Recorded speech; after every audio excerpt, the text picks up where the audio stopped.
Ang tunay na resibo. Paano ipinagpalit ang West Philippine Sea sa mga tulay at kontrata? Habang nananatiling mainit ang tensyon sa West Philippine Sea, lumalabas ang isang mas malalim na katotohanan. Hindi tayo natalo sa digmaan, kundi tila unti-unting nalulunod sa mga kontrata, utang at pananahimik. Noong 2016, nakuha ng Pilipinas ang makasaysayang panalo sa The Hague na nagsasabing walang basihan ang 9-dash line ng China. Ngunit sa halip na manindigan, ang Administrasyong Duterte ay pumasok sa mga mega deals at bilyon-bilyong pisong utang mula sa Beijing. Narito ang paghimay sa mga resibo ng mga naging kapalit ng ating pananahimik. Una, ang pera sa halip na teritoryo. 29 agreements. Noong Nobyembre 2018, bumisita si President Xi Jinping sa Maynila. Nagresulta ito sa 29 na kasunduan. Ang pinakakontrobersyal, ang Memorandum of Understanding on Oil and Gas Development. Dito, pumayag ang Pilipinas na makipag-usap sa China tungkol sa pagkuha ng resources sa loob mismo ng ating sariling dagat. Ayon sa mga eksperto, parang pinayagan nating makisalo ang isang magnanakaw sa loob ng sarili nating bahay para lang sa pera. Pangalawa,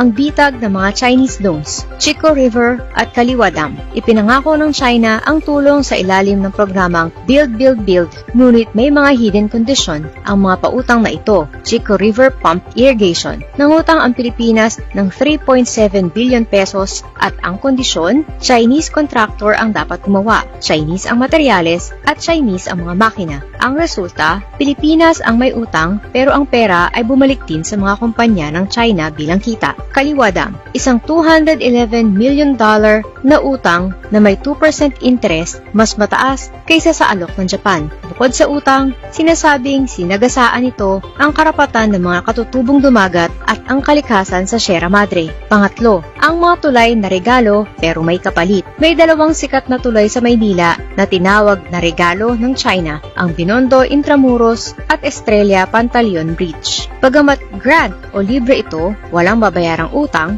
ang disenyo, materyales at mga inhinyero ay lahat mula sa China. Ayon sa mga kritiko, hindi ito tunay na kawanggawa. Ito ay isang paraan ng influencement, ang pagtatayo ng mga infrastruktura sa puso ng kabisera para masabing mabuti ang China habang kinakamkam nila ang ating karagatan. Pang-apat, ang Reed Bank at ang Joint Development. Noong 2020, tinanggal ni Duterte ang ban sa pag-explore ng langis at gas sa Reed Bank, ang pinakamayamang bahagi ng West Philippine Sea. Agad na sumagot ang China na handa silang makipag-joint development. Ang problema, ang pagpasok sa joint venture sa China sa loob ng ating exclusive economic zone ay tila pagkilala na may karapatan din sila roon. Isang bagay na pinaliwala na ng international law noong 2016. Panglima, ang halaga ng pananahimik.